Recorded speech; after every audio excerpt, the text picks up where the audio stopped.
প্রিয় দর্শক শ্রোতা, আপনারা এই চাচাকে দেখুন। চাচা একজন অন্ধ মানুষ, তারপরও কি উনি ভিক্ষা করে খাচ্ছেন না, ব্যবসা করে খাচ্ছে। কত ভালো লাগলো, একটা অনুপ্রেরণা আমাদের এই চাচা খুব অনুপ্রেরণামূলক একটা কাজ করছে, খুবই ভালো লাগলো। এটা থেকে আমাদের একটা শিক্ষা হচ্ছে ভিক্ষাবৃত্তি নয়, আমাদের করতে হবে কর্মমুখী। এটাই হচ্ছে ইসলামের সৌন্দর্য। আসুন আমরা যার যা অবস্থা থেকে বেকার বসে না থেকে আমরা আমাদের লাইফটাকে কর্মমুখী করার চেষ্টা করি ইনশাআল্লাহ, আল্লাহর উপর ভরসা রেখে।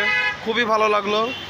আমি ফেসবুক ইউটিউবে অনেক ভিডিও এরকম দেখেছি, বাট আমি বাস্তবে এই চাচাকে দেখে মানে একেবারে অবাক হয়ে গেলাম। এই কারণে ভিডিওটা করলাম আপনাদের জন্য।